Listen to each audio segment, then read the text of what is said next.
अस्सलाम वालेकुम। आज मैं अपने एक मज़मून पढ़ना चाहता हूँ, दास्तान किला दिरावर सुनने की हसरत। रूही रूह की सरजमीन है। रूही हज़ारों साल पुरानी तहजीब की अमीन है। रूही जाने का मुझे 2-3 दफ़ा इत्तेफाक हुआ, बल्कि शायद इससे भी ज़्यादा। और रूही में आपको बताया कि रूही चोलिस्तान के माथे का झूमर वो किला दिरावर है। तो किला दिरावर के हवाले से मेरी एक पोस्ट मैं इसे आज पढ़ना चाहता हूँ। दास्तान किला दिरावर सुनने की हसरत। वबाए आशोब चश्म की वजह से अचानक मिलने वाली छुट्टियों ने दिलो दिमाग में हलचल मचा दी कि इस नेमत गैर मुतरकबा से फ़ायदा उठाया जाए। थोड़ी सी सोच विचार के बाद किला दिरावर जाने का फ़ैसला किया। किला दिरावर मुतादिद बार जा चुका हूँ, लेकिन इस किले की सहर अंगेज़ी और कशिश का तासुर हर दफ़ा मज़ीद गहरा हो जाता है। शायद मुझ में पुराने ज़माने की रूह ने बसेरा किया हुआ है, या मैं अपने वक्तों से हज़ारों साल बाद पैदा हुआ हूँ। किला दिरावर अपनी पुरानी शान व शौकत से महरूम हो चुका है। अगरचे आजकल तामीर और ताज़ीन नौ का काम भी जारी है, लेकिन हज़ारों साल पुरानी तारीख़ और तहज़ीब का ये गवाह किला अब काफ़ी मुज़हमिल और निढाल हो चुका है। इसके जिस्म और रूह को लगने वाले घाव शायद अब कभी ना भर सकें। कुछ दूर से देखा जाए तो बैरूनी तौर पर बज़ाहिर ये किला बहुत हैबतनाक, मजबूत और एक हैरत कदा नज़र आता है, लेकिन अब इसमें ज़ौफ़ व शिकस्तगी के आसार बहुत नुमायाँ हो चुके हैं। किसी वक्त ये किला जलाल व जमाल का हसीन इम्तजाज होता होगा, लेकिन वक्त ने ही इस पर वो असरात छोड़े हैं कि अपने वक्त का अजीम तिलसम कदा इस वक्त इबरत कदा नज़र आता है। किला दिरावर का जहन में ख्याल है या मैं खुद ही वहाँ चला जाऊँ, तो मैं अपने वक्त और ज़माने से सदियों पीछे दुनिया में चला जाता हूँ। मैं किला दिरावर जाकर अपने तख़य्युल और तसव्वुर से तारीख़ को अपने सामने महसूस करना चाहता हूँ। वहाँ चंद दिन और रातें गुजारना चाहता हूँ। किले की फसील बुलंद बाला दीवारों, इसमें मौजूद खंडर बनी इमारतों, एक एक ईंट से उसकी दास्तान सुनना चाहता हूँ। मेरी अजीब सी ख्वाहिश होती है कि किला दिरावर या पुराना वक्त एक बूढ़े शख्स की शक्ल में मेरे साथ बातें करे और मुझे अपनी आप बीती और जग बीती सुनाए। उस बूढ़े शख्स ने रूही चोलिस्तान की कदीम व खालिस सकाफत के मुताबिक लिबास पहनना हो, रंगीन सुरमई लुंगी बांधे, खुला सा सफ़ेद चोला, सर पर पगड़ी, कंधे पर अजरक हो, मेरे सामने एक चारपाई पर गौ तकिया लगाए नीम दराज लेटा हो। अगरचे उसके चेहरे पर झुर्रियाँ हों, लेकिन आंखों में दमक लिए सफ़ेद घनी मूछों और दाढ़ी वाला ये शख्स मेरी और अपनी मीठी सराइकी ज़बान में मुझे किला दिरावर और रूही के हाल सुनाता जाए, और मैं मुंह खोले हैरत और इस्ताजाब की तस्वीर बने बस सुनता जाऊं और ख़ुद को उसके बयान करता माहौल और मंजर में पाऊँ। वो बूढ़ा शख्स मुझे बताए कि रूही जो आजकल रेगजार समझा जाता है, ये कभी गुल गुलजार इलाका होता था। भूख और प्यास का इस्तारा समझने वाला ये सहरा कभी इंतहाई सरसब्ज और शादाब हुआ करता था। ज़िंदगी की अलामत पानी के दरिया यहाँ से गुजरते थे, खेतों की हरियाली होती थी, फ़िज़ा में खुश रंगों खुशगुलू परिंदे उड़ाने भरते थे, यहाँ के मकीन खुशियों भरे गीत गाते थे। वो बूढ़ा शख्स मुझे रूही चोलिस्तान में वाक़ मोहनजोदड़ो और हड़प्पा के हम असर कदीम इंसानी तहजीब के आसार गंवेरी वाला और दीगर मकामात पर ले जाए और मुझे उनकी निशानदेही करे, और साथ ही हुकूमत वक्त के लिए ये पैगाम दे कि हज़ारों साल पुरानी इस तहजीब को खोजें और दुनिया को बतलाएं कि हम कदीम तरीन इंसानी तारीख़ और सकाफ़त के वारिस हैं। मैं उस बूढ़े शख्स के रूप में वक्त से सुनना चाहता हूँ कि अज़मत-ए कदीम के लोग कैसे मेहर व मोहब्बत से ज़िंदगी बसर करते थे। उनकी ख्वाहिशात और ज़रूरियात कैसी महदूद होती थी। वो असर हाजिर की तयशात न होने के बावजूद कैसे आसूदा और मुतमईन ज़िंदगी गुजारते थे।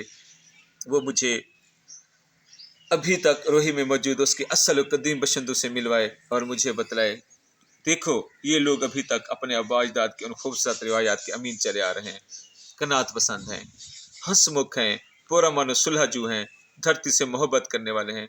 یہ تمہارے شہروں کی چکا چوند اور زہری امارات و سہولیات کو دیکھ کر تمہاری طرف نہیں بھاگے۔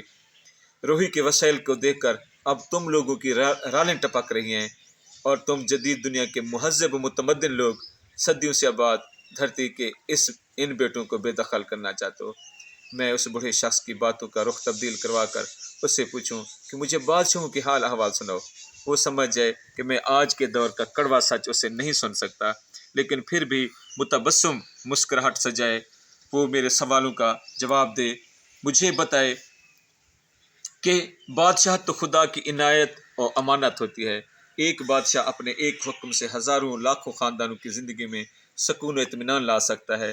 وہ مجھے ان پرانے مہاراجوں نوابوں کے قصے سنائے جنہوں نے اپنی رعایا کو سکھ چین فراہم کیے، ان پر انصاف سے حکومت کی، لوگ کیسے اپنے ان حاکموں سے محبت کرتے تھے، مرنے کے بعد بھی ایسے بادشاہ داستانوں میں کیسے زندہ رہے۔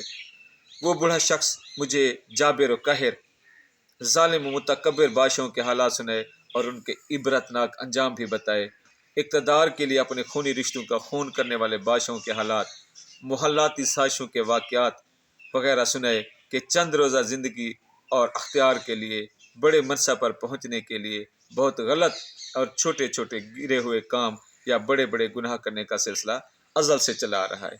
وہ بوڑھا شخص مجھے قلعہ دراور کی تعمیر کا حال احوال سنائے کہ کیسے اس کی تعمیر کا خیال آیا، اس کا آغاز کس نے اور کب کیا، اس وقت تعمیراتی سامان کہاں سے آتا رہا، مستریوں مزدوروں کی مہارت و محنت، وقت کے ساتھ ساتھ اس میں ہونے والی تبدیلیوں اور اضافوں کا ذکر ہو۔ وہ بوڑھا شخص میرے اصرار کرنے پر مجھے اس زمانے میں لے جائے جب اس قلعے کو فتح کرنے کے لیے مختلف جنگیں ہوتی رہیں، میں اپنی آنکھوں سے دیکھوں کہ حملہ آور اور قلعہ بند فوجیں کیا کیا حکمت عملی اختیار کرتی تھیں، دھرم کی عقیدت، دھرتی ماتا کی حفاظت، اپنی ذات و نسل کی عظمت، بادشاہ سے محبت، دشمن سے نفرت وغیرہ کے نعرے لگا کر اپنے فوجیوں میں کیسے جوش بھرا جاتا تھا۔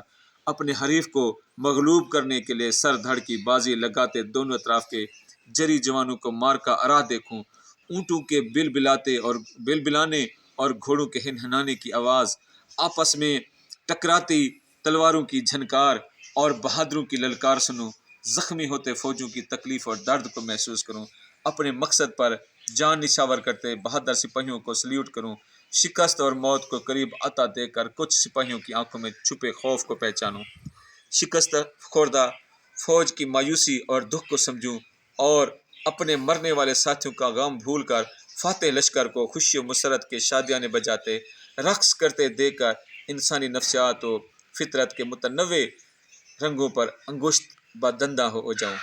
وہ بوڑھا شخص مجھے پرانے دور میں لے جائے اور روحی کی رنگین، حسین و جمیل ثقافت کے سارے رنگ دکھائے، میں ان کی شادی بیاہ، خوشی کی رسومات میں شریک ہوں، اس سنہرے دور کے سحرے گانے سنوں اور میں بھی ساتھ گاؤں، اپنے پیاروں کے بچھڑنے پر ان کے غم و الم کے انداز کو جانوں، مویشی چراتے گلا بانوں اور چرواہوں کو گاتے ہو سنوں، کسی تجارتی قافلے میں شریک ہو کر اس دور کی سہولیات و مشکلات کو سمجھوں، رات کے وقت ساربانوں کو اونٹ کی کوہان پر بیٹھ کر محبت و درد بھرے گیت گاتا سنوں۔